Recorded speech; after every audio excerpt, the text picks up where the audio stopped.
Bon, vous avez eu un message, là, maintenant, vous avez juste à dire yes. OK.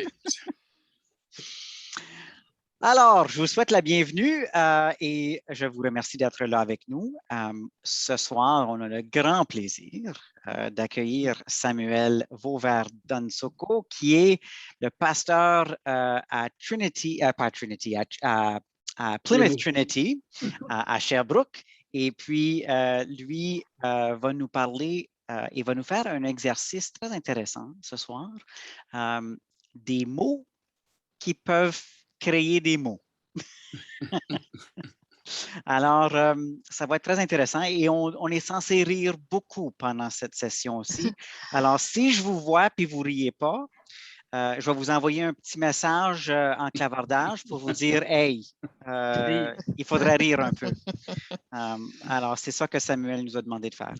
Mais avant de commencer, il faut aussi reconnaître que nous sommes sur chacun et chacune, peu importe où on se retrouve, sur un territoire qui est un territoire autochtone, qui est souvent non cédé, qui est soit produit d'un traité ou non, et qui est un domaine qui a été si bien géré pendant des générations et des siècles et des siècles par les peuples autochtones qui ont géré cette terre et qui ont bien préparé cette terre pour être capable de bien nous nourrir. Et c'est important pour nous de reconnaître ça et les malentendus, tout le mal qu'on a pu causer qui a fait en soi que la réconciliation est maintenant nécessaire. Et je vois que la réconciliation avec les peuples autochtones est importante, pas juste parce qu'on a, comme arrivant au Canada, créé plusieurs problèmes, mais aussi parce que la relation que les Autochtones ont avec la Terre est tellement plus intime que la nôtre. Et la réconciliation qu'on fait avec les Autochtones, on doit aussi la faire avec la Terre. Et quand on regarde ce qui se passe en Écosse actuellement au sujet des changements climatiques et tout ça, je pense qu'il faut aussi constater ce besoin-là. Alors, voilà, et encore une fois, nous remercions les Autochtones et tous les peuples qui nous ont accueillis ici. Ensuite, je pense que je peux maintenant passer la parole à Samuel pour commencer notre présentation. Alors, vas-y, Samuel. Bon, merci à tout le monde et soyez les bienvenus. Si vous me le permettiez, je commencerai par un mot de prière, si cela vous va. Quelque chose de simple et de rapide. Seigneur, nous te remercions d'abord pour tous tes bienfaits, pour la vie, pour le désir de nous retrouver et pour aussi la possibilité de nous retrouver. Tu es au milieu de nous car tu as promis que là où 2 ou 3 seraient réunis, tu serais au milieu d'eux. Aide-nous par ton esprit d'humour, ton esprit d'amour et ta joie à débattre de choses difficiles telles que le racisme. Constitue-nous en ta famille de frères et sœurs qui s'écouteront mutuellement avec respect pour essayer de construire ensemble un monde.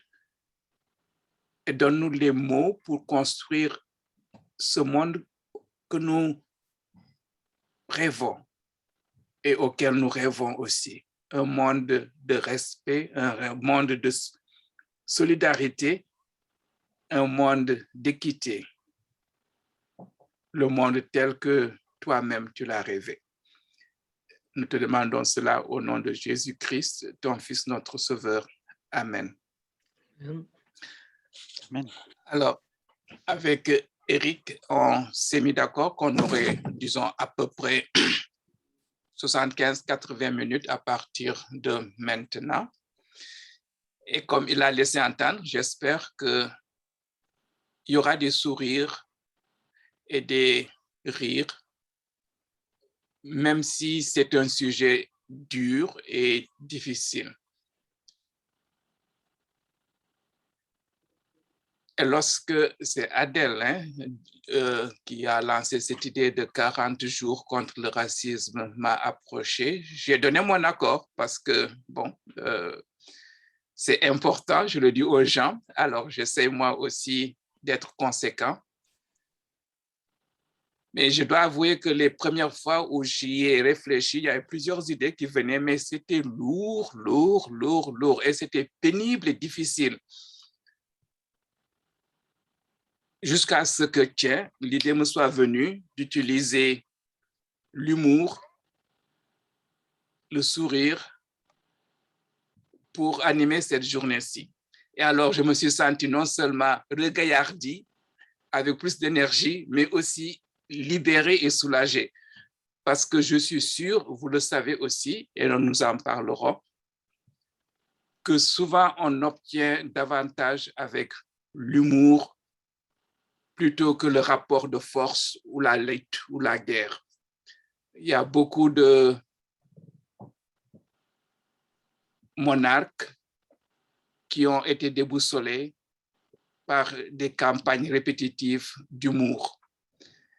Et on n'a pas besoin de beaucoup d'armes, on n'a pas besoin de blesser l'autre, simplement utiliser l'humour. Alors, c'est ça.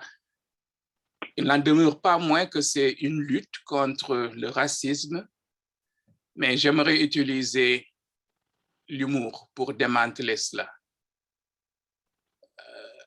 Eric a fait le jeu de mots, c'est utiliser des mots pour démanteler des mots.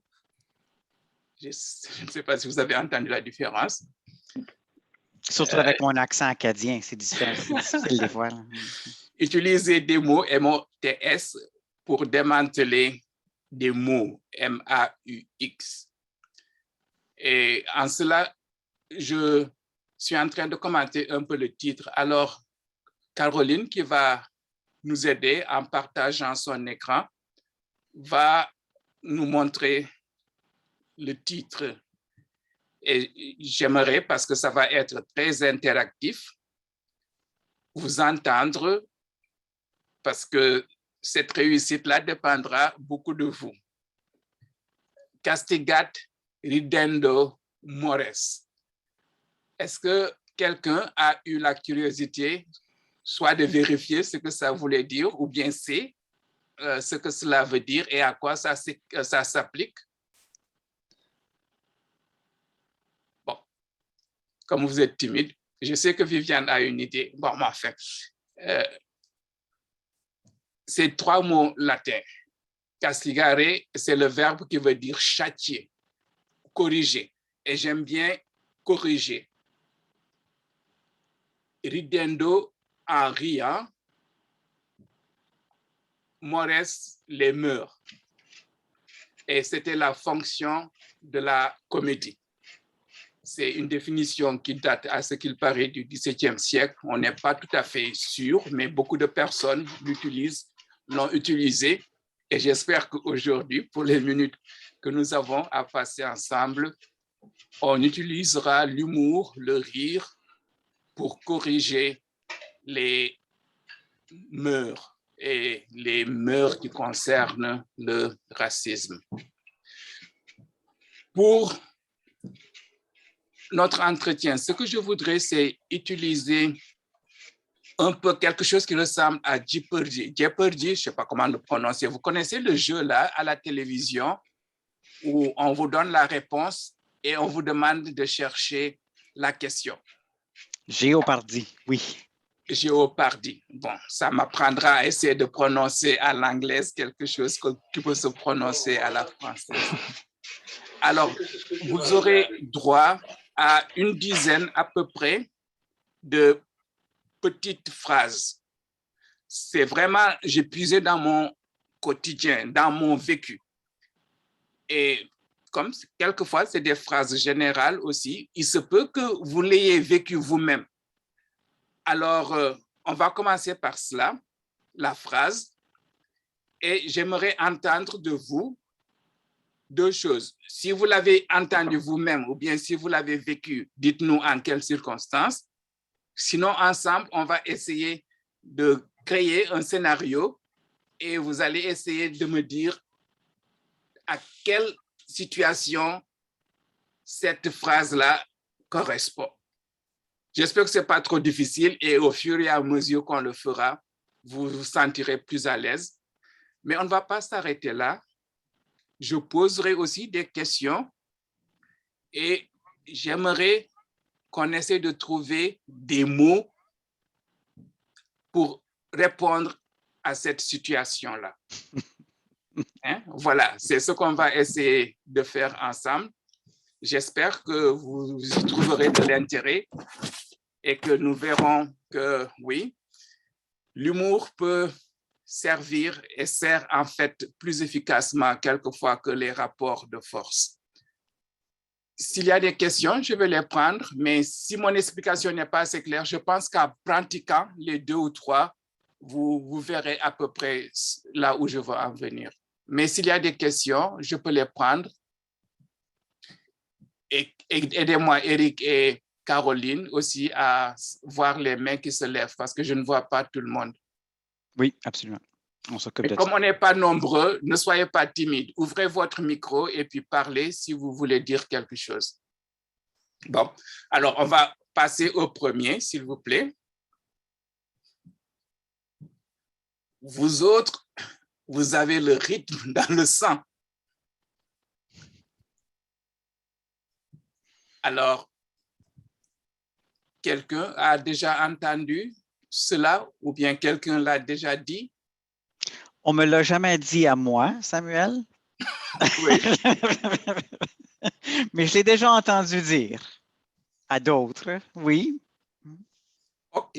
Alors, en quelles circonstances, Eric, avais-tu entendu dire ça aux autres? Souvent, je dirais qu'on dit ça par rapport, je dirais à des gens d'ascendance africaine, mais aussi dans certaines autres cultures, les cultures latino-américaines. J'aurais entendu ça face à des gens de cette ascendance-là. Alors, pas très souvent par rapport aux gens de peau blanche, disons. Mm-hmm. Bon. Est-ce que quelqu'un veut ajouter quelque chose à ça? Moi aussi, je l'ai déjà entendu. Mais c'était dans un contexte que le monde écoutait à la TV et on voyait du monde danser. Puis c'était encore on va dire des gens à la peau noire. Puis les gens dansaient. Les autres, ils ont tout ça dans le sang. Regarde-la aller. Ça, j'ai entendu ça. Pas qu'une fois, on l'a entendu plusieurs fois. Je suis rendu à 68 ans, donc je l'ai entendu dans des temps différents. Oui. Kofi, tu allais dire quelque chose? Oui, moi, on me l'a dit, mais seulement ce n'est pas le rythme, mais on dit la musique ou la chanson. Parce que je suis issu d'une famille dans laquelle il y a beaucoup d'artistes de la chanson. Oui. Bon, mais Viviane et puis Inge et d'autres, ne soyez pas timides, hein, parce que ce n'est pas vous avez faux, vous avez raison. Bon, on essaie de s'amuser ensemble et de circoncire les circonstances. Bon, mais on va pas trop... Pierre-Paul a levé la main aussi. Ah oui, c'est ça. Merci, parce que je ne vois pas tout le monde hein, là. OK. Mais il faut qu'il allume son micro pour être entendu. Pierre-Paul. C'était quelqu'un d'origine africaine qui disait ça, mais ça l'agaçait parce qu'il n'était pas danseur. Puis on s'attendait à ce que lui ait le sens du rythme. Et puis il était un peu comme moi, là, un peu pas très danseur. Mais j'avais entendu Boucardiouf en parler en disant c'est facile pour nous de l'avoir, on l'a depuis que notre mère nous portait dans le sac, dans le dos. Il dit, on l'avait comme ça, mais Je dis oui, mais c'est pas tout le monde qui s'en est rappelé. Alors, d'où le problème pour certains, alors que les gens s'attendaient à ce qu'il y ait le rythme, puis bon, il n'y avait pas. Fait que c'est pas plus grave que ça.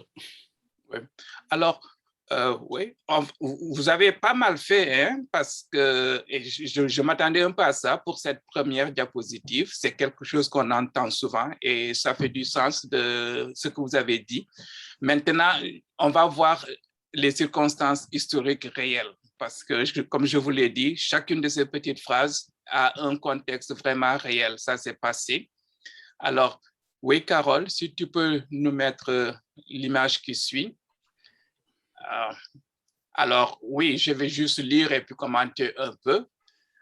Cette remarque-là, ce n'est pas une fois, deux fois, je l'entends souvent, en deux circonstances. Parce que moi, j'aime bien la musique. Hein. Je bats de la musique ou bien je mets le rythme comme ça, je le marque. Alors, spontanément, quelquefois, j'entends, ah, vous avez le rythme dans le sang, hein? Parce que oui, je le fais, même au culte, quelquefois, quand je ne me retiens pas trop, je bats dans mes mains et tout cela. Mais aussi, et la personne l'a dit, j'aime beaucoup danser. J'aimais et j'aime encore, mais je le pratique moins. Et souvent, quand je viens inviter quelqu'un, la personne réagit avec horreur, en me disant, non, non, moi, je ne sais pas danser. Et vous, c'est vous qui avez le rythme dans le sang. Et comme Kofi, tu l'as dit, ou bien aussi Pierre-Paul, ce n'est pas vrai. Hein? Pierre-Paul, je ne sais pas à qui tu faisais allusion, mais c'est exactement ça. Il y a des personnes d'origine africaine. Bon, je pense que tout être humain a un certain sens du rythme, mais c'est trop général de dire que nous, les Noirs, nous sommes des êtres qui vibrons avec le rythme, comme si on l'avait dans le sang. Il y a des personnes... Pour ne pas dire qu'il y a des personnes qui n'ont vraiment pas le rythme, point. Oui, il y en a comme ça aussi, là.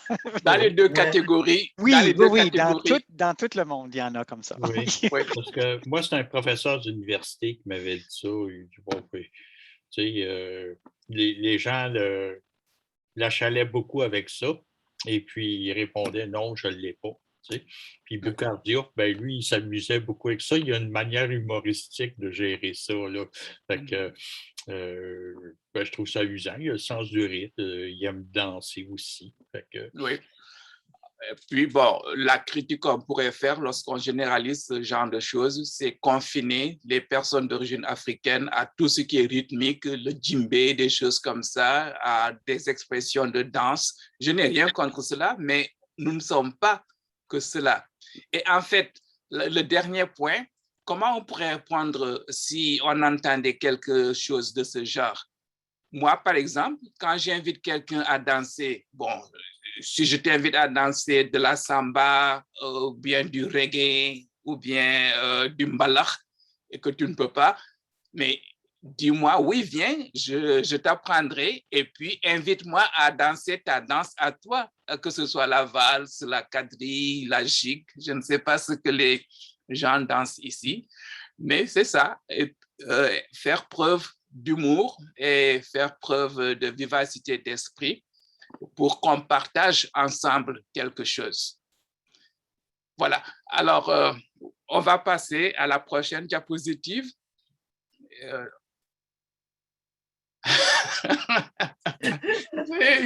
Quels beaux habits! Ce sont tes pyjamas? oh non! Alors, OK. Est-ce que vous avez déjà entendu dire ça? Est-ce que vous-même, vous avez été l'objet, soit en disant cela ou bien en l'entendant? Oh, moi, j'aurais été choqué d'entendre ça. Ah bon? Oui, parce que, bon, il y a des gens qui viennent de certains pays qui ont des robes pour les femmes assez colorées. Et puis, un choix de couleurs qu'on n'a pas ici. Et puis, on dit que tous les goûts sont dans la nature, mais l'assortiment des couleurs, ça appartient aux gens aussi. Fait que, de dire que c'est des pyjamas, là, c'est comme si tu dis à quelqu'un une chose de beau, puis après ça, tu dis que c'est des pyjamas. Bon, mais ce que je voudrais, c'est que vous cadriez, Coralie, vous fassiez un scénario. En quelles circonstances ce genre de choses a pu être dit à votre avis? Coralie, oui. Ouais. Je me rappelle, j'ai pas dit ce sont tes pyjamas, mais il y a un coup, t'es arrivé, Samuel, m'a dit l'expression, t'étais coloré. J'ai dit, il y a donc bien du beau linge. Mais j'ai pas dit que c'était des pyjamas, par exemple. Mais j'ai dit, il y a donc bien du beau linge. Puis voir toutes les couleurs, c'était beau. Puis c'est encore beau. OK. Quelqu'un d'autre qui essaierait de bâtir un scénario, comment ça peut être dit et où, comment?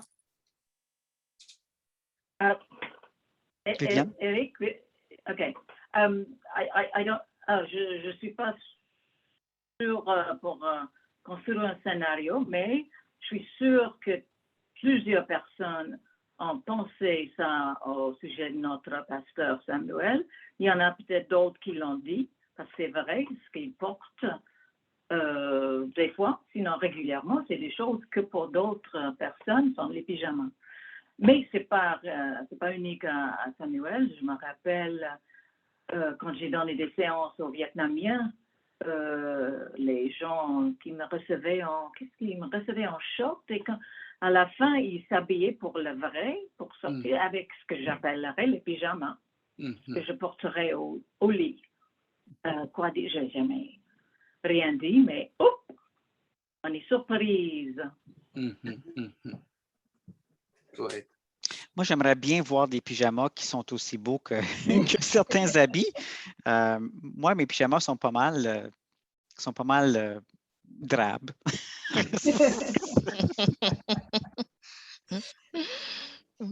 Bon. J'imagine que c'est le contexte, en fait, parce que oui, pour nous, les habits sont très colorés. Et en venant ici au Canada, on était à la Nouvelle-Terre et c'est là où j'ai appris qu'il y a des couleurs pour l'hiver, les couleurs pour l'automne et tout ça. Pour nous, les couleurs sont pour tout le temps. Et les tissus qui étaient colorés étaient pour faire comment on appelle les couvertures pour les lits, là. Oui, les quilts, hein? Oui, on les fait beaucoup. ça. Oui, pour eux, quand on leur donne, quand on a les tissus qui sont très colorés comme ça, c'est pour les tissus, pour faire des choses comme ça. Oui, donc j'ai pu imaginer que quelqu'un peut te dire que tes habits ressemblent au pyjama, mais bon, c'est le contexte, je pense. Hein? Pas très exposé, quoi. Ouais. Mais ils n'iront pas jusque-là. Ils n'iront pas à dire que ce sont des pyjamas. Moi, je n'ai jamais entendu ça, sauf peut-être que ce serait quelqu'un qui, je ne sais pas, qui aurait des goûts bizarres, une manière bizarre de dire les choses, parce que quand tu dis que c'est beau, tu ne dis pas que c'est des pyjamas. Tu dis c'est beau, c'est coloré, ça fait des goûts différents de ceux qu'on a ici. Mais en disant ça, c'est aussi intéressant pour moi parce que c'était aussi la première fois que j'ai entendu le jour de pyjama aux écoles. Hein. Les enfants devraient partir à l'école avec les pyjamas. Donc, nos enfants cherchaient des pyjamas colorés, les pyjamas qui étaient considérés comme des beaux pyjamas parce que tout le monde les avait aussi. Et alors, si on a un pantalon coloré comme ça, on part à l'école en ce jour-là avec, les autres peuvent imaginer que c'est le pyjama. Donc, je vois comment ça peut arriver. Oui, dans ce sens-là. Kofi, est-ce que ça t'est jamais arrivé, toi? Non. OK. Ouais. Bon. Mais une fois de plus, vous avez pas mal cadré les circonstances. Alors, on va aller à l'explication et puis voir comment on pourrait réagir quand il y a des choses comme cela qui arrivent. Cela dit, oui, très souvent, j'entends la première affirmation et puis Viviane a raison que j'ai fait un point d'honneur, même au culte, d'utiliser mes habits africains. Je mets le col en général pastoral et puis je mets un habit africain et j'ai jamais eu de critique directe. J'ai eu des remarques que je prends comme des appréciations. Donc, oui, les gens reconnaissent que c'est différent et ils t'apprécient dans ce qu'ils disent. Mais ajouter « est-ce que ce sont tes pyjamas ?» c'est un peu moins courant, mais je l'ai entendu plus d'une fois, Pierre-Paul, pour les raisons que tu as un peu évoquées, parce que la personne était soit un peu embarrassée ou bien voulait faire un mot d'esprit ou bien voulait faire preuve d'humour. Et la première fois, ça m'a un peu étonné, je n'ai rien dit, mais après, j'ai demandé à la personne si elle aimerait avoir aussi des pyjamas comme ça, et je serais prête à lui en trouver. Alors, donc, ce n'est jamais allé plus loin que cela, mais ce qui me vient à l'esprit, c'est souvent, c'est parce qu'on n'a rien d'autre à dire ou bien qu'on veut être gentil, on donne un complément sur ce que la personne montre extérieurement. Ça peut être intéressant, mais ce que je voudrais voir avec vous aussi, c'est dans quelle mesure ça ne va pas au-delà de cela. Dans quelle mesure ce n'est pas simplement le constat d'une différence qui serait positive et appréciée et embrassée, mais que ce serait aussi le fait que toi, tu sors de l'ordinaire, parce que l'ordinaire, c'est de porter des jeans et des t-shirts. Alors, tu portes quelque chose qui sort de l'ordinaire. Mais même si c'est le cas, je pense que l'ordinaire est quelque chose d'important quand c'est différent. Et nous devons apprendre à apprécier, que ce soit des kimonos, que ce soit des habits traditionnels, parce qu'en fait, je pense que les habits traditionnels, ça existe un peu partout. Et une manière de combattre le racisme, c'est de s'ouvrir à la beauté de l'autre et à la beauté des autres, les embrasser. Bon, bien sûr, la couleur quelquefois est frappante. On dit que c'est chatoyant, que ce soit des habits de femmes ou bien des habits d'hommes. Oui, mais par-delà cela, est-ce que les couleurs te gênent lorsqu'elles sont trop vives ou bien est-ce que tu peux apprendre à les apprécier? C'est ça la question qui se pose.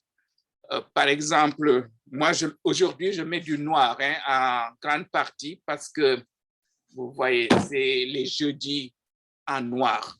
Mais je ne peux pas m'empêcher de mettre aussi un peu de lumière, un peu de couleur. Les deux vont ensemble. Mais je sais que les couleurs trop vives, ça peut déranger. Je ne ferai pas une très grande histoire de cela, mais vous savez l'histoire des chemises oranges, là, des t-shirts oranges. Ça a démarré parce qu'une enfant autochtone avait été privée de son habit que sa grand-mère lui avait donné parce que les couleurs étaient trop vives. Et oui, c'est une petite chose qui arrive tous les jours, mais pour laquelle on peut quand même apprendre à être plus ouvert et à savoir quoi répondre, pas se fâcher, pas être complexé, mais le dire aussi avec humour et essayer de faire de la partie adverse une partie qui marche avec toi.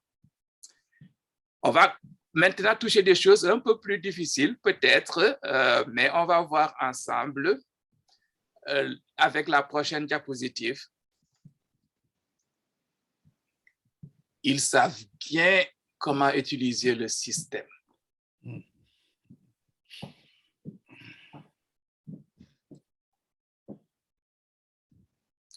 Ils savent bien comment utiliser le système.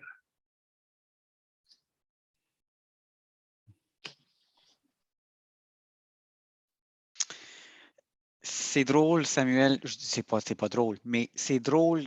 Aujourd'hui, Carole et moi, on parlait justement du système, pour les gens qui ont besoin d'aller appliquer pour des visas de travail ou pour l'immigration ou pour tout ça.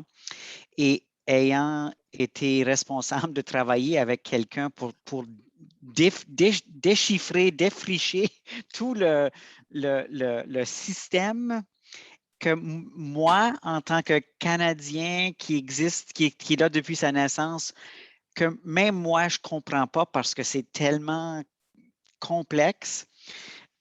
Je trouve ça drôle de lire cette phrase-là aujourd'hui en particulier parce qu'on parlait justement de ça.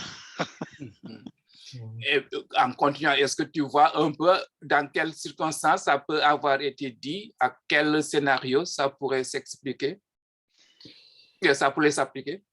Sans doute dans un contexte de quelqu'un qui a su comment immigrer, comment avoir été chercher des ressources auprès du gouvernement pour le bien-être social, ce genre de choses-là, je peux complètement imaginer que quelqu'un pourrait dire ça. Oui, je l'ai entendu, moi, pour les Amérindiens aussi. Oui. Et puis, bon, ça m'a agacé, mais en tout cas, il y a des choses qui m'agacent des fois. Les assistés sociaux aussi. Et puis, comme tu disais, Éric, si tu es obligé de naviguer dans ce système-là pour te comprendre, par exemple, pour avoir un visa, des choses comme ça, ben, moi, je ne suis pas la personne qui pourrait dire à la personne comment le faire. Mais accepter que il y a des groupes, moi, d'aide aux immigrants qui sont spécialistes là-dedans, puis qu'ils peuvent aider vraiment. C'est pas savoir comment utiliser le système, c'est savoir, comme me disait Éric, comment se débrouiller dans un système qui est complexe. C'est le naviguer. Oui, c'est le naviguer. Ouais. Ça change tout le temps aussi. Moi, je comprends ça autrement. Mais Florence, Albertine a la main levée. Ensuite, on va aller à toi, Florence. OK. Oui, merci. J'ai déjà eu à comprendre et entendre cette expression-là. Se dit des immigrants qui arrivent, qui on fait croire, on laisse entendre qu'il y a les immigrants qui arrivent au lieu de se battre pour être intégrés économiquement, ils utilisent certains aspects du système pour ne pas travailler, pour bénéficier de ce que le gouvernement met à leur disposition et s'en contenter. Florence? Oui, moi, j'ai souvent entendu ces propos du genre à l'attribuer à des personnes blanches, c'est-à-dire que pas de couleur comme nous, comme pour les indexer en disant ces gens-là, ils connaissent bien leur système et ils savent comment ils l'utilisent. Oui, et tu pourrais, c'était quel genre de personnes de couleur blanche au niveau? Oui, au niveau de la, enfin, nous sommes dans un contexte de conférence, donc permettez donc pour répondre à la question que je nomme vraiment ce que je pense comprendre de cette phrase. Donc, je vais dire, ces propos ont été souvent dites à l'endroit des Blancs. Quand on arrive, nous, Noirs, on dit, ces gens-là, ces Blancs-là, ils savent bien comment utiliser leur système. Ça, c'est ce qu'on dit souvent. OK, effectivement. Oui, et le deuxième aspect, c'est quand, justement, pour aller un peu dans l'idée d'Albertine Meddan, plutôt non plus pour les immigrants arrivants, mais les Canadiens eux-mêmes qui sont là, qui se refusent de travailler justement parce qu'ils veulent bénéficier de ce système, parce qu'ils maîtrisent bien le système, ils préfèrent jongler et rester, et ils bénéficient de tout cela sans travailler. Pas plutôt les immigrants, mais plutôt si je peux dire, les autochtones eux-mêmes, enfin, quand je dis autochtones, les Canadiens eux-mêmes. Oui. Bon.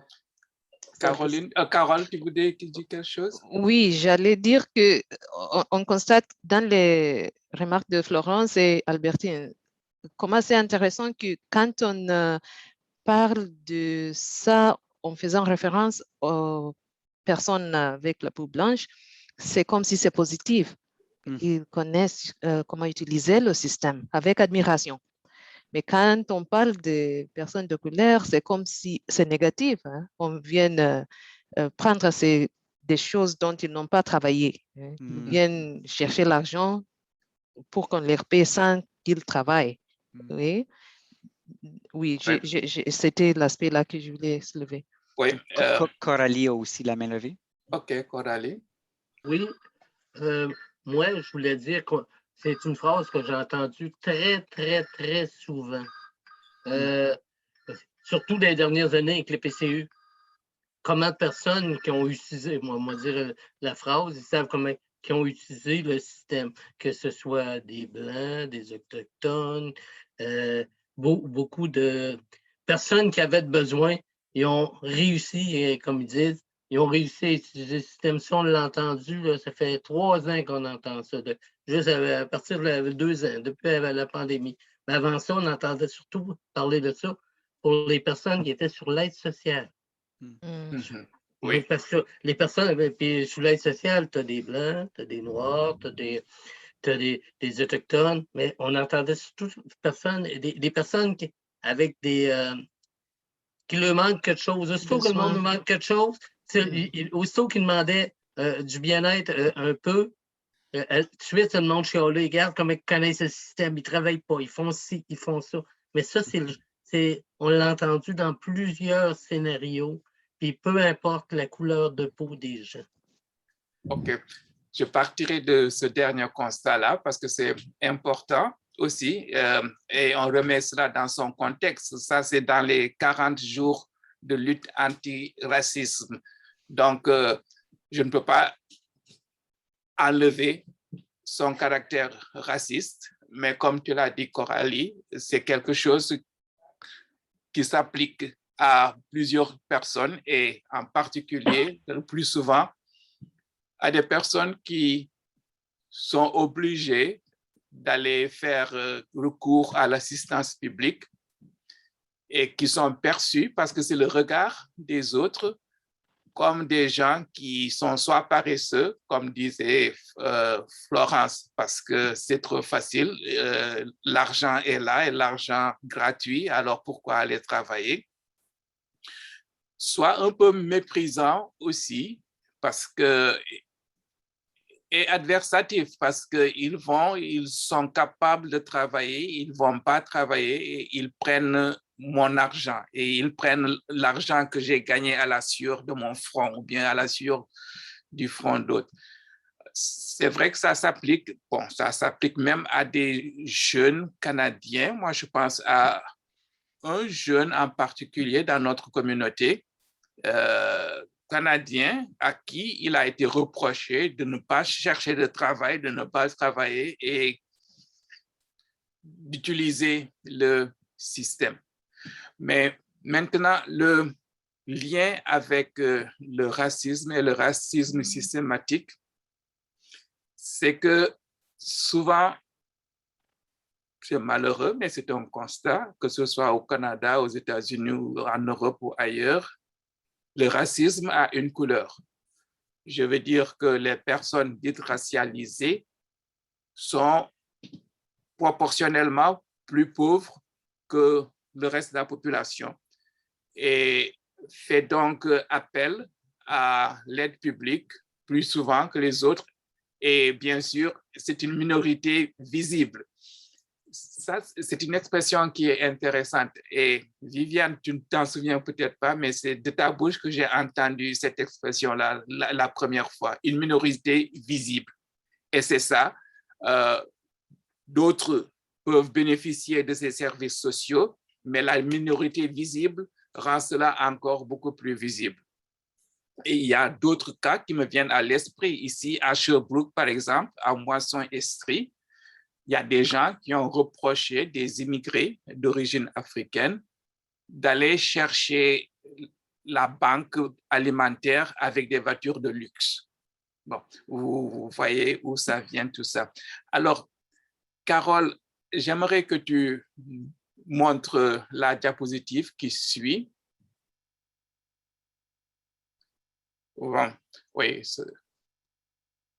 Alors, comme vous l'avez dit, vous l'avez même commenté, ces commentaires peuvent être soit irrités, moqueurs, très peu admiratifs la plupart du temps, et c'est à l'encontre de personnes qui bénéficient de l'aide sociale.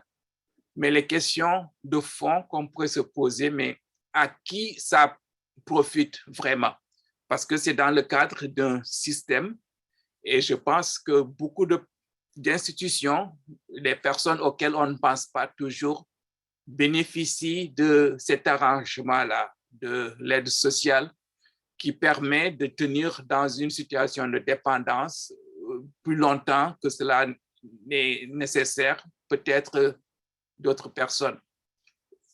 Et ce qu'on oublie aussi, c'est le dernier paragraphe. Je suis passé par là. Il y a des immigrés qui sont passés par là, que ce soit des immigrés d'origine africaine ou pas. C'est que ça coûte très cher d'avoir ces papiers en règle, de déposer, de payer et tout ça. Et l'immigration, je suis sûr, alimente beaucoup les caisses, plus que ça en retire. Parce que la perception de certaines personnes, c'est que l'immigration coûte énormément aux pays qui les accueillent. Bon, ça leur coûte certaines choses, mais je pense que les pays aussi profitent de l'immigration. La dernière chose qui est un peu délicate, mais qui est révoltante, que j'ai entendu appliquer à cette situation, c'est l'argent pipi. Vous avez entendu parler de ça? Ou bien l'argent braguette? Non. Non. Non? Ah. Non. Bon, vous savez que les familles immigrées d'origine africaine sont beaucoup plus nombreuses. Et chaque enfant touche un petit peu quelque chose. Alors, je ne vais pas être beaucoup plus graphique que ça, mais lorsqu'on parle de l'argent braguette, c'est bon, le fait de faire des enfants pour pouvoir simplement bénéficier de l'argent que chaque enfant touche. Et c'est quelque chose, une accusation que ou un commentaire que j'ai entendu très vividement. Ici? Alors, est-ce que tu as entendu ça ici? Parce que j'ai entendu, oui, bien sûr, parce que les enfants de familles immigrées qui sont ici, qu'elles soient réfugiées ou non, lorsqu'elles ont un statut, chaque enfant touche quelque chose. Et puis même pour COVID aussi, chaque enfant avait touché quelque chose pendant COVID. Moi, je n'ai jamais entendu l'expression, puis je reste dans un quartier où il y a beaucoup d'Africains. Ce sont les allocations familiales. Ça, c'est le terme. Moi, j'ai compris que c'était à ça que tu faisais allusion. Mais, oui, c'est ça. Bon, mon voisin, il a 6 enfants qui enseignent. Oui. Mais les mots que j'aimerais... On ne parle pas de beaucoup d'argent en plus. Là. Oui, mais c'est ça. Oui, tu vois. Les mots MOTS que j'aimerais qu'on puisse trouver, c'est des mots de solidarité, des mots de compassion, des mots d'empathie. D'empathie, je ne sais pas, c'est plus droit. Parce que je ne connais pas vraiment beaucoup de pauvres personnes obligées d'aller tendre la main qui le font avec plaisir. Bon, j'en sais quelque chose parce que même ici à Sherbrooke, tout le monde n'est pas riche. Même au sein de notre propre communauté de foi, il y a des gens qui sont obligés de passer par l'assistance sociale. Est-ce que c'est une sorte de malédiction de génération? Parce que si ta famille était une famille de l'assistance sociale, tu n'as connu que cela, et après, tu vis comme si c'était la chose normale et tes enfants. C'est en tout cas des questions qu'on se pose.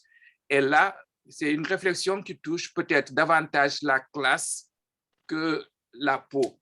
Sauf qu'il a été démontré qu'il y a un rapport évident entre la couleur de peau et la classe sociale. Oui. Eric me dit qu'il faudra faire un peu vite. On ne pourra pas couvrir toutes les situations. D'accord, on fait encore 2 ou 3 peut-être et on voit où est-ce qu'il faudra s'arrêter. Alors, oui, la prochaine... Ah, toi, tu n'es pas comme eux. Comme eux qui? c'est une question de préjugés. Oui. Dans les Mais tables. une fois de plus, essayez de me décrire ce qui a pu amener une phrase comme ça. Toi, tu n'es pas comme eux. Et je vous dis que c'est mon expérience. Oui. Qui c'est ce eux, par exemple? Inge, voudrais-tu dire quelque chose? Non. OK. Non, je pensais parce qu'il y avait le rectangle là. Je sais de quoi tu parles. Ah bon? Viviane a la main levée. Oui. À toi. Viviane? Moi, je l'ai entendu souvent dans toutes sortes de situations, pas nécessairement reliées à la couleur de peau. Et souvent, j'ai constaté que on dit ça quand on réussit ou on fait l'effort de connaître quelqu'un. Et à notre surprise, cette personne vue de près n'est pas du tout comme l'image qu'on ait de son groupe, de son pays, de son religion. Mais le fait que ce n'est pas l'inconnu, ce n'est pas la différence, c'est un humain à côté de nous. Je trouve que c'est très intéressant, les deux côtés de cette phrase-là. Pierre-Paul? Bon, il y a toujours un aspect, malheureusement, de préjugés qui est étalé là-dedans, mais c'est peut-être aussi, pour moi, de l'espoir, une sortie de préjugés, que les gens ne sont pas tous de telle manière. Tu sais, que ce soit quelqu'un qui soit une assisté sociale, que ce soit quelqu'un qui, peu importe, qui aime un certain type de musique, et puis que tu dis, s'il aime cette musique-là, c'est sûr que c'est un gars qui est pour la drogue, puis envoie fort, mais qu'en jasant avec la personne, les gens peuvent avoir des goûts musicaux, puis pas nécessairement prendre le message de ce groupe musical-là.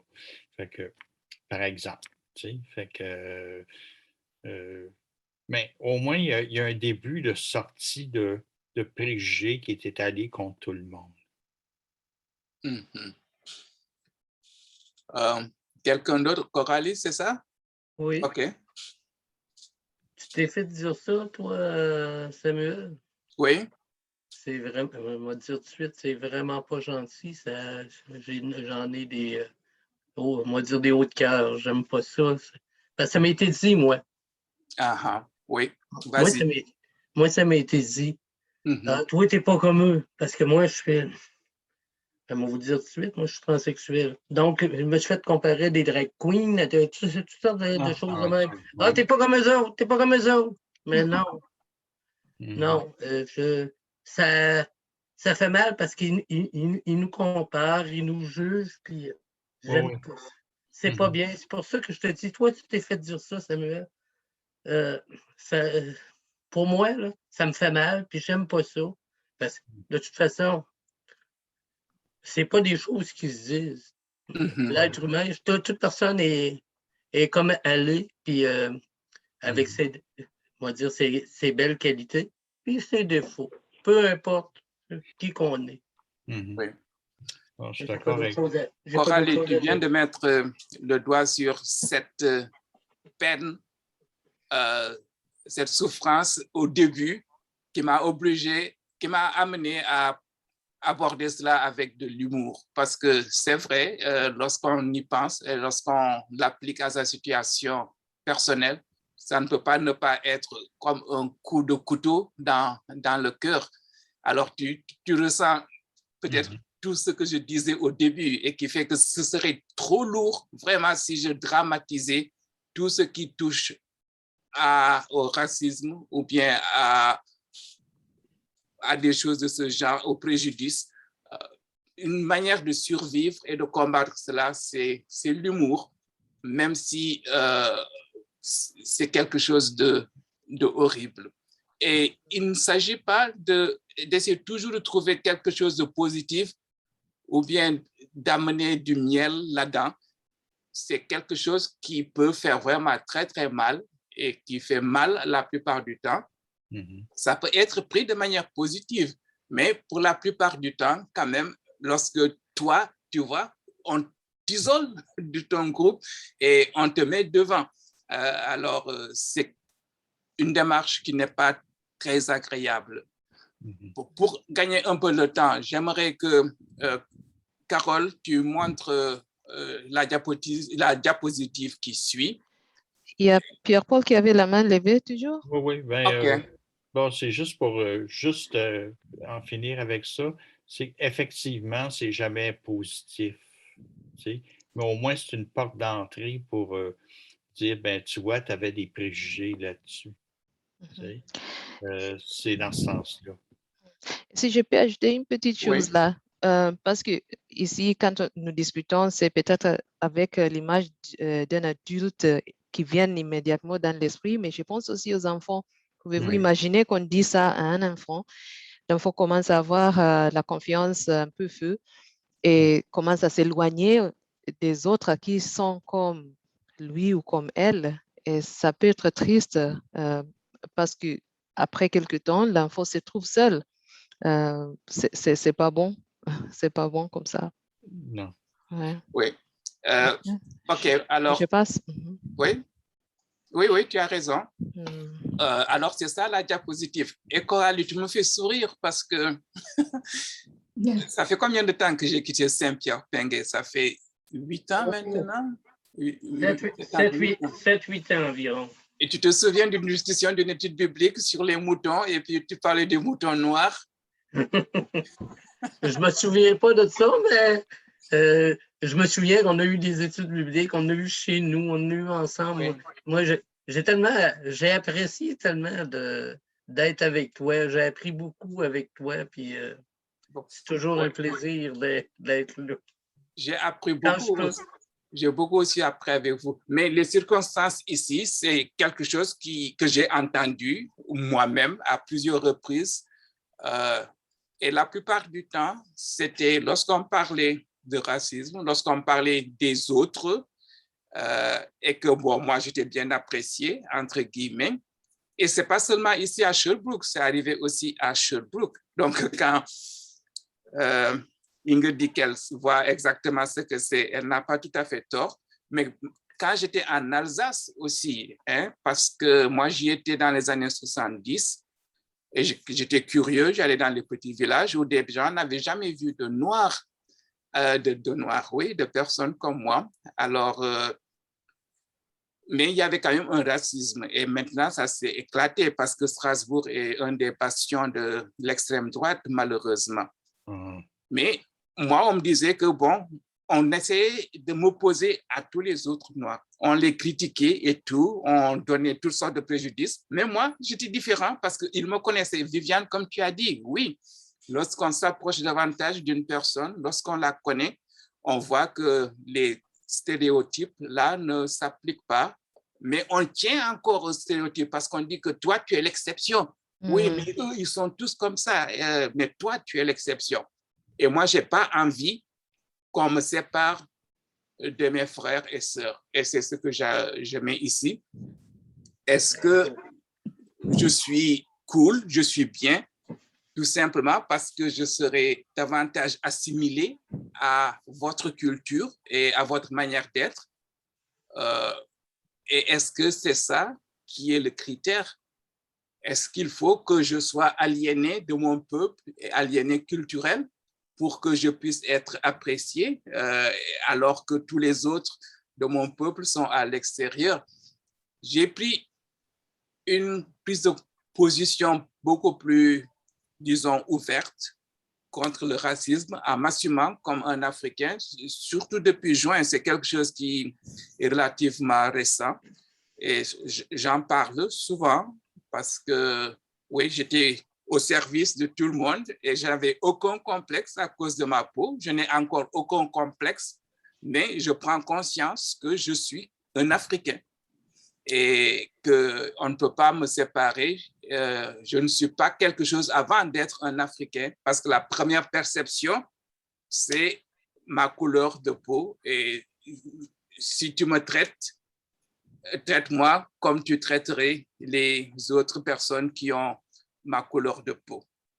Alors, même si c'est voulu comme un compliment, ça finit par blesser. Oui. Voilà. Alors, voici ce que je dirais, moi, en réponse à cette phrase-là. Je dirais, une chance que je ne suis pas comme toi. Wow! Ouais. Ah oui. Ah oui. Oui. Ou bien celui qui nous a fabriqués était bien connaisseur et c'est pour ça que je suis tout à fait différent de toi. Oui. Oui. C'est ça. Donc, venir avec de l'humour, même si ça te fait mal, et on arrive à cheminer un peu. Parce que beaucoup de choses, comme vous allez le voir si on a le temps, sinon ce qu'on a vu, tiennent d'un manque de connaissances. Alors, je pense qu'une solution vraiment contre le racisme et le préjudice, je sais qu'il est systémique, mais nous avons tous à faire notre part. C'est de tisser les relations. Je pense que tout se joue, beaucoup de choses se jouent au niveau des relations interpersonnelles qu'on peut semer et qu'on est encouragé à semer. Ce n'est pas facile, mais c'est possible. Alors, Carole, ce que je te demanderai, c'est de sauter les 2 diapositives qui viennent, d'aller à la prochaine, c'est peut-être la 15. Et tu vas me dire où arrêter? C'est pas ça? Non. Continue. Voilà. OK, on va s'arrêter là pendant quelques instants. On a encore quoi, 15 minutes à peu près, 15-20 minutes? Oui, à peu près ça. OK. C'est de la nourriture, ça? Ça dépend. Quand tu ne connais pas quelque chose. Vous appelez ça de la nourriture? Oui. Une tourtière de billets, c'est très bon. Bon. Alors, essayez de me bâtir, de m'inventer un scénario. Comment ça peut, quel est le scénario qui peut aboutir à un constat de ce genre? Viviane? Bon, ça me rappelle une copine de notre fille, à peu près 12 ans, quand on l'avait invitée à venir, c'était une copine, c'était une camarade de classe. On l'avait invitée de venir après l'école ou pour manger ici à midi et sa mère a dit, mais eux, ils vont manger les queues de rats et les serpents. Bon. Oh boy. Oui, on était si différents pourtant, pas visibles. Eh oui. C'est les préjugés de son couleur.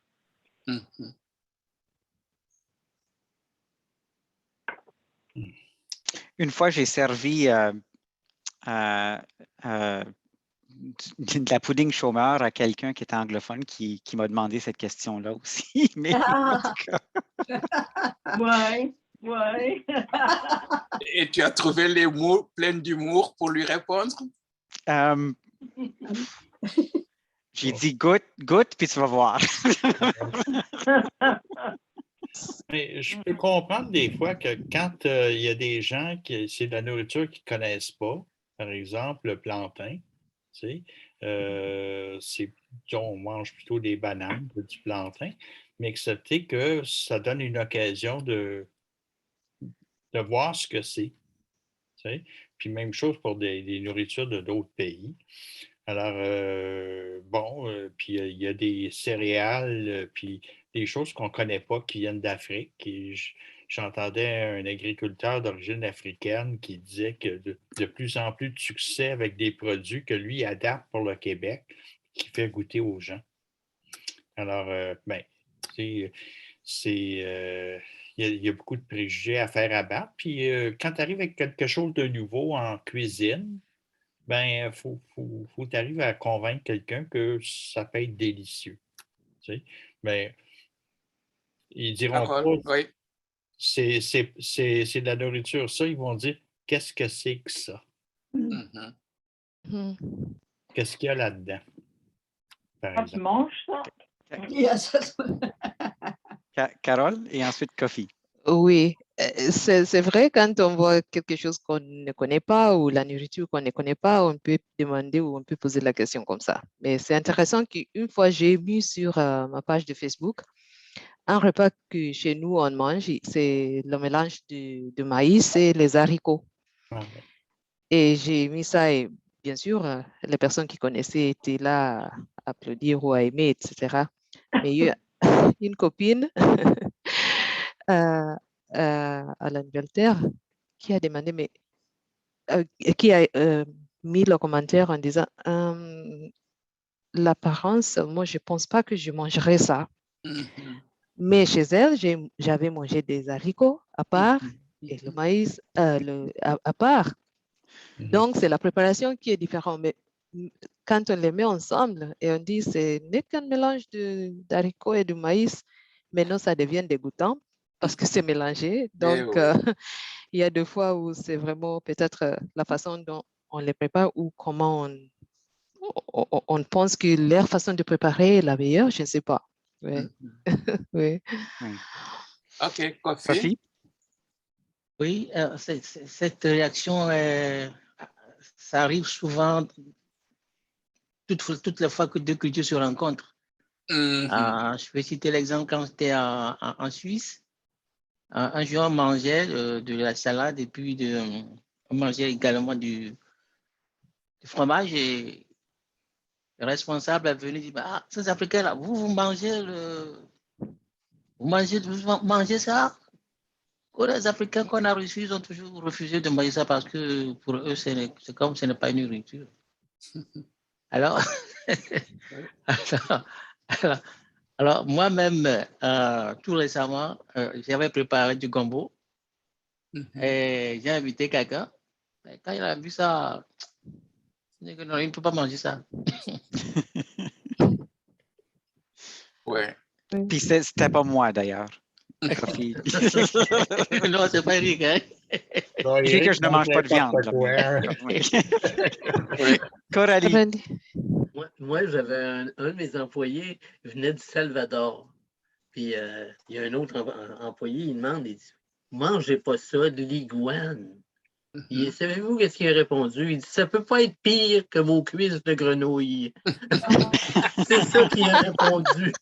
Oui. Ouais. Mais c'était une bonne réponse, parce que les cuisses de grenouille, quand tu y penses comme il faut, c'est pas si appétissant que ça. Oui. Oui. La nourriture, c'est vraiment un domaine extraordinaire. Ça peut être un pont entre les êtres humains, parce que chacun, on a besoin de nourriture pour survivre. Et on a parlé de culture et de nourriture. Ça, c'est quelque chose aussi qui est important. Ça clash quelquefois, mais c'est vraiment une opportunité avec pas mal de difficultés parce que ça prend une certaine ouverture et des choses qu'on aime aujourd'hui, on peut ne pas les avoir aimées au début, mais acquired taste, c'est un goût qu'on peut acquérir. Ça demande quelquefois du temps. Ça demande aussi des relations personnelles assez curieusement parce que si tu es très proche de quelqu'un, si tu fréquentes, si tu vas souvent dans la maison de quelqu'un, tôt ou tard, tu vas goûter les choses, même si l'odeur au départ te dérange beaucoup, même si les épices, même si leur aspect extérieur te dérange beaucoup. Alors, on dit quelquefois qu'on est ce qu'on mange. Alors, appliquons-le un peu à nos relations interpersonnelles. Si je méprise la nourriture de quelqu'un, est-ce que ça veut dire que je méprise cette personne-là aussi? Ce n'est certainement pas le cas, mais on n'y pense pas, réfléchissons-y. Et plutôt que de se confiner à seulement ce qu'on connaît, surtout en matière de nourriture, je connais des personnes, il y a une dame que j'aime beaucoup, mais pour laquelle c'est vraiment très, très difficile de la faire sortir de ce qu'elle est habituée à manger. Alors, il faut prendre les gens comme ils sont. Moi, je vais faire une confession et après, Carole, on ne passera pas à celle qui suit, mais à l'autre à la question, hein, pour gagner un tout petit peu de temps. La question sur les enfants, c'est ce que je voudrais qu'on voit après. Mais ce que je vais confesser, certaines personnes le savent, je suis au Québec depuis 8 ans. On est arrivé en 2012, donc ça fait presque 10 ans. Et il y a un plat au Québec que je n'arrive pas à manger. C'est le plat national, votre poutine. Je n'ai jamais encore goûté de la poutine. Alors, vous voyez, donc il faut que je fasse un travail sur moi-même avec beaucoup d'humour. Je connais des personnes de toutes sortes d'origines. Il y a un frère africain ici qui raffole de poutine. Alors, bon, vous voyez, et puis les enfants aussi, quelquefois, moi, quand j'étais jeune, on me forçait à tout manger. Maintenant, il y a d'autres approches de cela. Mais oui, c'est de la nourriture. Ça, si on le dit avec un esprit de dédain, oui, je pense que ça, c'est des mots qui peuvent faire mal. Mais ta nourriture à toi, des gens peuvent s'exclamer de la même façon. Alors, une fois de plus, les relations, je crois, personnelles qu'on tisse, et puis une certaine ouverture d'esprit. Si toi, tu manges de ça et tu n'en es pas mort, peut-être que moi aussi, je peux manger de cela. Voilà. Alors, on va faire vite un peu. On a peut-être une dizaine, quinzaine de minutes encore et peut-être 3 phrases que j'aimerais voir avec vous. Voilà. Waouh! Leurs enfants sont propres, bien habillés et bien éduqués. Waouh! Leurs enfants sont propres, bien habillés et bien éduqués. Avez-vous déjà entendu cela? Sinon, quel est le scénario qu'on pourrait inventer et qui pourrait donner lieu à quelque chose de ce genre?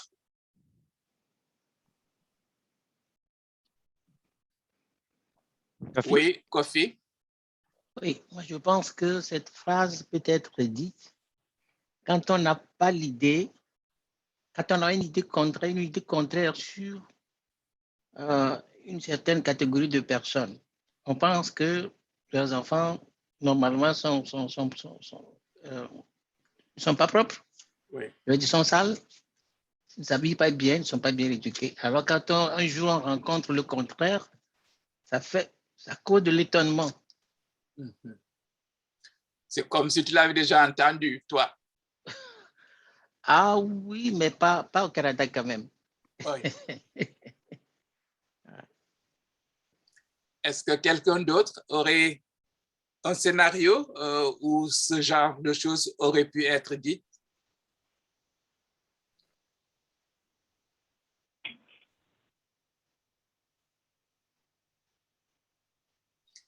Bon, mais en fait, Kofi, tu as presque tout dit, hein, parce que vous voyez, même graphiquement, le wow, ça montre l'expression d'étonnement. C'est pour ça que je l'ai séparé.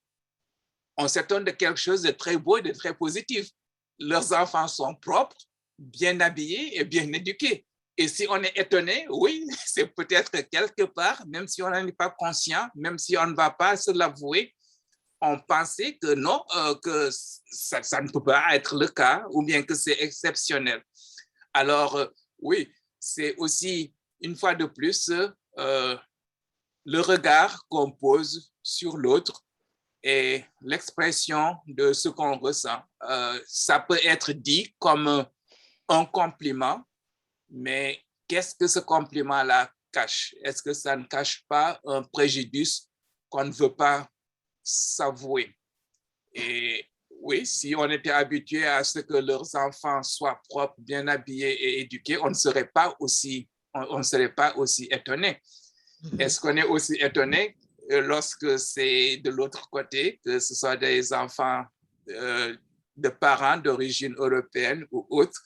Je ne l'ai pas souvent entendu, mais ça, Je l'ai entendu dans des parkings d'églises quand les gens sont en train de sortir et font des commentaires entre eux, par exemple. Pas que ces personnes n'étaient pas conscientes ou bien ne disaient pas cela pour dénigrer. Hein? C'était vraiment une expression sincère d'étonnement. Mais c'est ça qu'il faut interroger. Pourquoi es-tu vraiment étonné que leurs enfants sont propres, bien habillés et bien éduqués? Hein? Alors, on va passer à une autre petite phrase aussi. Donc, pas celle-là, la prochaine. Voilà. Hein? Ça, c'est l'avant-dernière parce que je fais un peu vite là. Comme ça, on pourra peut-être avoir une bonne conclusion. En matière de race, je suis en quelque sorte aveugle et ne vois pas de couleur. Hein? En anglais, on aurait dit colorblind. On est daltonien. Alors, qui va sauter? Est-ce que vous avez dit ça vous-même? Est-ce que vous l'avez entendu? Et puis, dans quelles circonstances? Oui, Viviane. Viviane, oui. Moi, je l'ai lu dernièrement et ça m'a surpris. C'était, je ne sais pas si c'était, Inge va pouvoir me dire le nom du dernier livre sur le sujet que j'ai lu. Le premier, c'était White Fragility, mais je crois que c'était l'autre.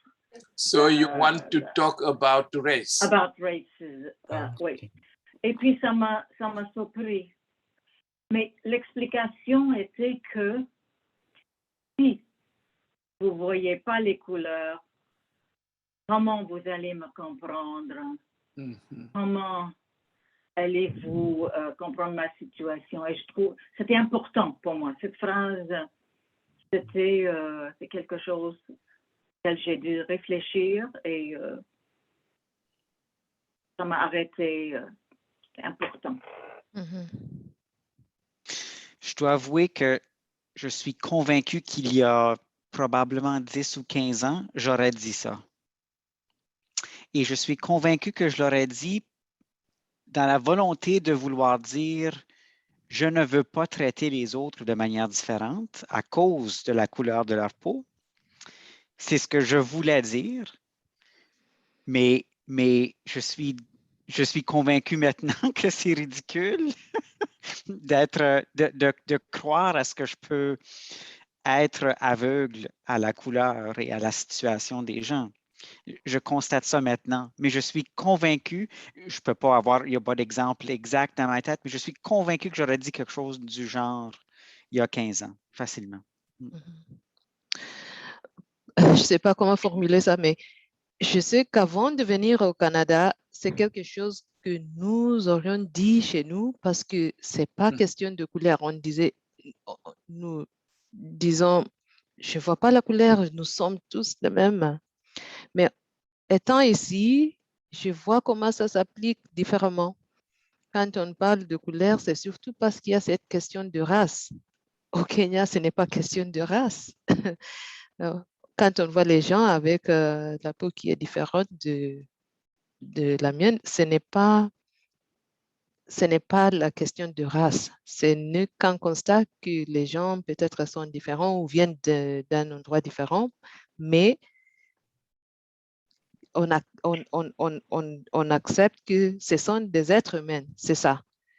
Mais ici, je vois ça différemment maintenant depuis qu'on a commencé à vraiment regarder la question de race qui commence par la couleur de peau.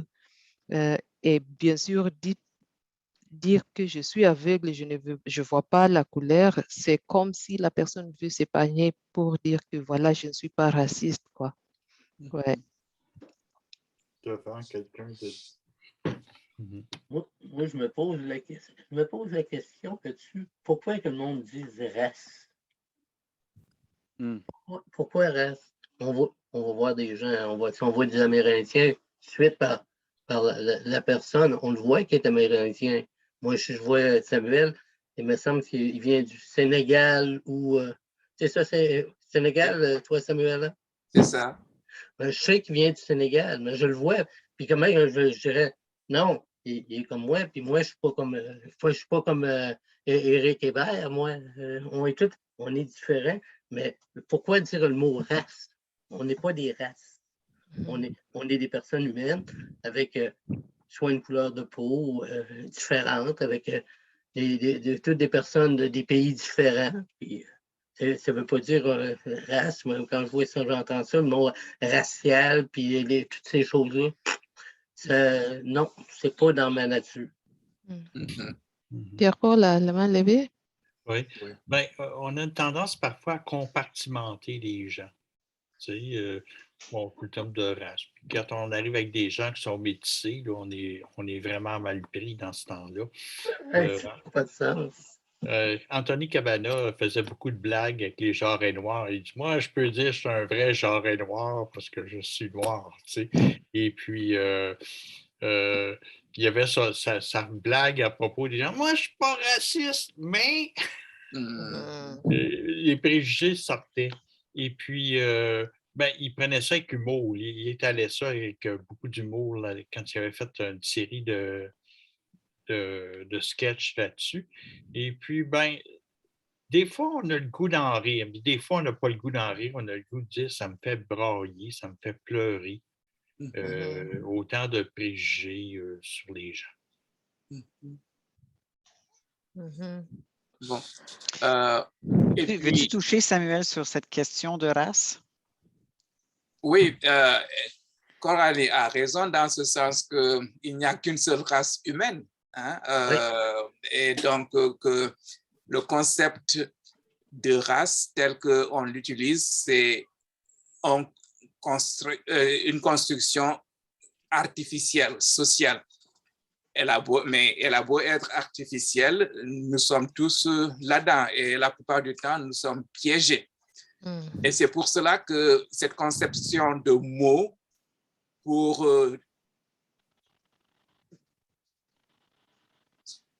corriger les mots MAUX, c'est vraiment important parce que les mots décrivent la réalité, le monde tel que nous le concevons.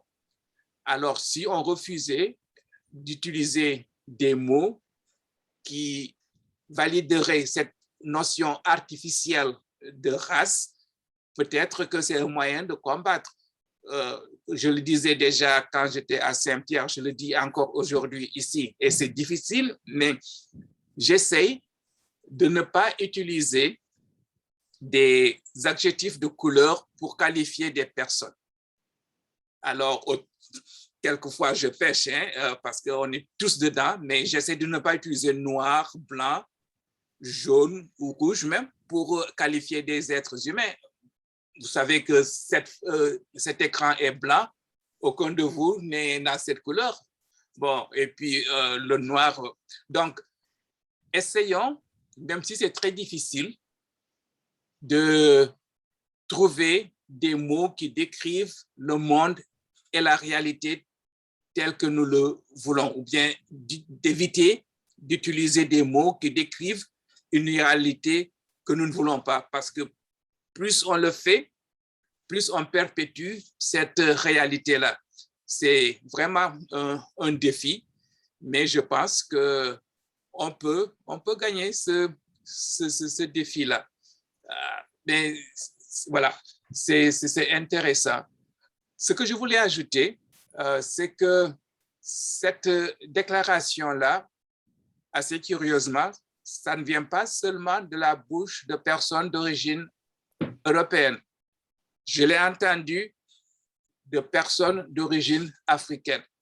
Parce que, comme tu essayais de l'expliquer, Éric, cela veut dire simplement, dans l'expression de ces personnes-là, que quelle que soit ta couleur de peau, je te considère pour ta valeur et non pas pour ta couleur de peau. Mais cela ne veut pas dire qu'il faille monter en vertu une infirmité. C'est un peu ce que je disais dans la diapositive qui suit et que tu peux peut-être montrer, Carole. Bon, j'ai déclaré cela de péremptoire. parce que je ne l'aime pas. Alors, que certaines personnes font d'entrée de jeu sans problème de conscience, c'est ce que je voulais dire, qui frisent presque l'aveuglement parce qu'ils ne se rendent pas compte. C'est ça, je pense que c'est un manque de conscience. Je réponds en général que je ne veux pas qu'on me rende invisible, ça c'est vrai. Viviane, c'est ce que elle disait là, la Nigériane, j'ai oublié son nom, et que je ne souhaite aucune infirmité à qui que ce soit. Donc, ce n'est pas la peine que tu veuilles être infirme pour simplement me faire plaisir ou bien me donner de la valeur. Et la question qui se pose aussi, c'est qu'est-ce qu'on veut vraiment atteindre? Quelle est la finalité lorsque on célèbre ce genre de cécité-là, cécité d'aveuglement, hein?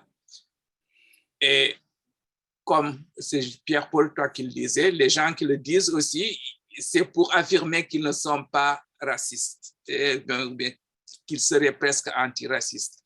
Mais bon, pour moi, ça ne fait pas l'affaire. Il nous reste 4 minutes et j'aimerais juste voir la dernière affirmation avec vous. Heureusement que vous êtes ici et pas là-bas. Vous avez de la chance de vivre ici, au Canada. C'est une véritable bénédiction, n'est-ce pas? Heureusement que vous vivez ici et pas là-bas. Vous avez de la chance de vivre ici au Canada. C'est une véritable bénédiction, n'est-ce pas?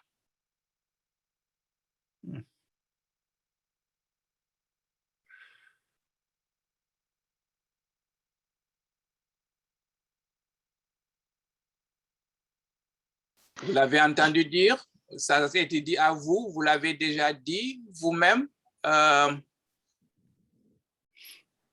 Sinon, bon, essayons d'inventer un scénario, une situation où ça pourrait se dire. Dans quelles circonstances quelque chose comme cela pourrait être dit, à votre avis? Selon moi, ça dépend. Ça ne s'applique pas à tout le monde.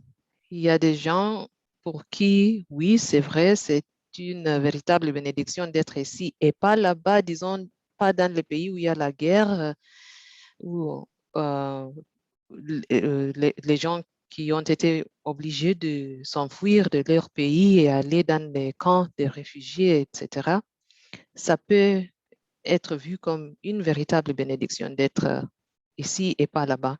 Mais ce n'est pas pour tout le monde que c'est le cas.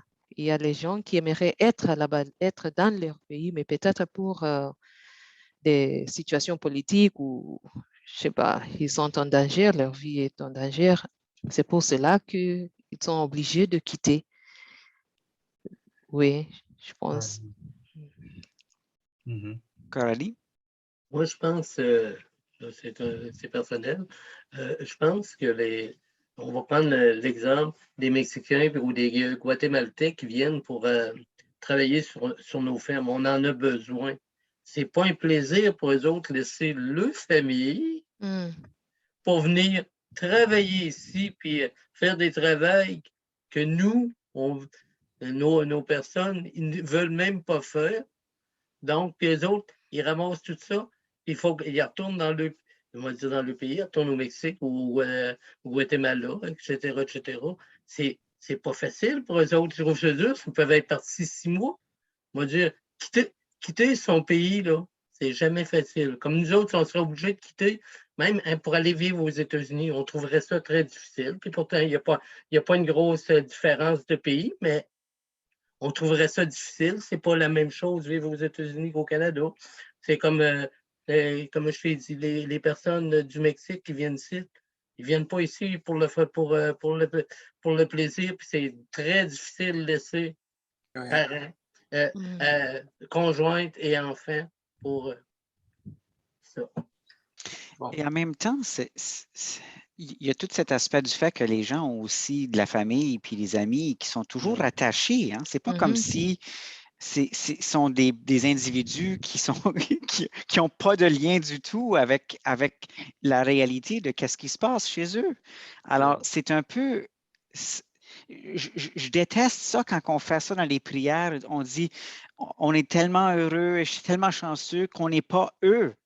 C'est comme, qu'est-ce qu'on est en train de dire quand on dit ça? Ça n'a pas de bon sens.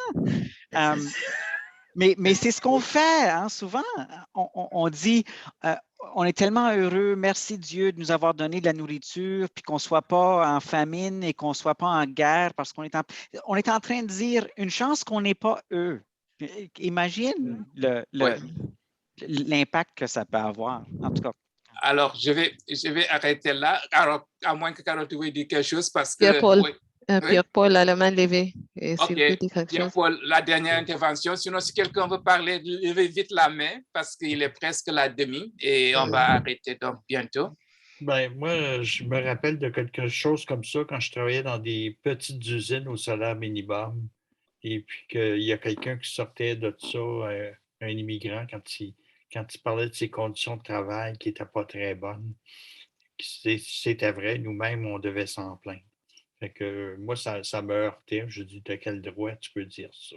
Oui, oui, c'est ça. Je crois que vous avez dit ce que Carole peut montrer dans la prochaine diapositive et même davantage, ce à quoi moi j'aimerais appeler les gens, c'est une plus grande prise de conscience. Le bonheur, entre guillemets, qu'on éprouve, qu'on a ici, le bien-être, à quoi le doit-on? Combien de personnes doivent se sacrifier ou bien vivre dans la misère ou se contenter de petits salaires pour que nous puissions jouir de ce qu'on a?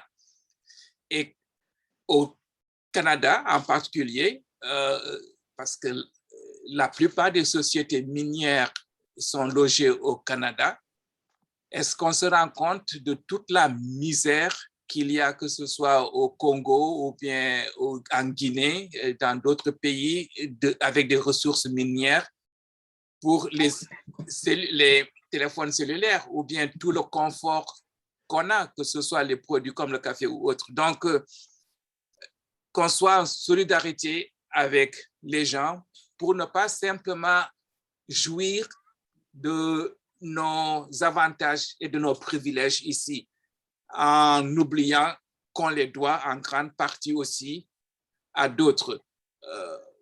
L'exemple que je prendrai aussi, parce qu'ils sont assez proches, c'est l'exemple de Haïti et puis des Haïtiens. Avec COVID-19, il y avait une expression pour ça, c'est des infirmières qui soignaient. Certaines ont perdu leur vie parce qu'elles ont été contaminées. Elles vivaient dans des situations horribles. On leur a fait des promesses au niveau des papiers, mais finalement, on n'a pas tenu ces promesses-là. C'est vrai que Haïti vit dans les soubresauts depuis plusieurs années, mais qu'on se pose la question, pas seulement qu'on dise car vous avez de la chance d'être ici alors que vos confrères, vos consoeurs à Haïti sont en train de l'avoir difficile et dur et horrible, mais qu'on fasse preuve une fois de plus de solidarité et qu'on ne se dépêche pas de dire des choses de ce genre parce que ça montre que notre réflexion n'est pas poussée ou bien que notre relation avec le reste du monde, quelles que soient toutes les facilités, parce qu'aujourd'hui, on n'a pas tellement d'excuses de dire « je ne savais pas ». Si tu ne sais pas vraiment ce qui se passe à Haïti, c'est que quelque part, tu as choisi de ne pas le savoir. Et si tu le savais vraiment, tu ne te dépêcherais pas de faire des affirmations du genre qu'on a vu tout à l'heure. Et puis, voilà. Il y aurait beaucoup à dire de cela, mais une fois de plus, on va s'arrêter là. J'espère que vous avez senti, même si je n'y ai pas réussi à 100%, l'exercice que j'ai voulu qu'on tente ensemble. C'est dans les petites choses de la vie, dans des expressions apparemment innocentes, dans ce qui semble être des compliments, que réside quelquefois une approche problématique du monde, une vision problématique du monde. Et quelquefois, c'est trop lourd de le faire très sérieusement dans la douleur et la peine. Alors, on peut y approcher un tout petit peu en utilisant un ton un peu plus léger et en se moquant un peu des absurdités du système et des situations auxquelles nous sommes exposés. Voilà. Et Samuel, justement, m'a payé un beau compliment quand il m'a vu ce soir. Il m'a dit que j'avais un beau front radieux. Je pensais que c'était entre nous. Tu sais que ça, c'est enregistré. Tu front tout le tour de la tête, Samuel. Oui, c'est ça. Alors, ça, on parle de compliments qui sont cachés, hein, qui cachent la réalité. Et voilà. Alors c'est quand même très bien. Je vous remercie tous et toutes d'être venus ce soir. Je vous rappelle que nos 40 jours continuent le 23 novembre avec Pierre Goldberger. On fait une autre séance avec lui et vous allez trouver tous les détails sur le site web de l'Église unie sous la section 40 jours contre le racisme. Vous allez aussi voir dans cette section-là qu'il y a plusieurs blogs et des exercices de plusieurs différentes personnes qui vont vous permettre d'approfondir votre étude sur cette question-ci pendant que l'Église continue à devenir une Église antiraciste. Et tant qu'on y est, Éric, tu pourrais peut-être parler aussi de la journée de demain de la conférence Amour et Justice. Je vais juste arrêter l'enregistrement.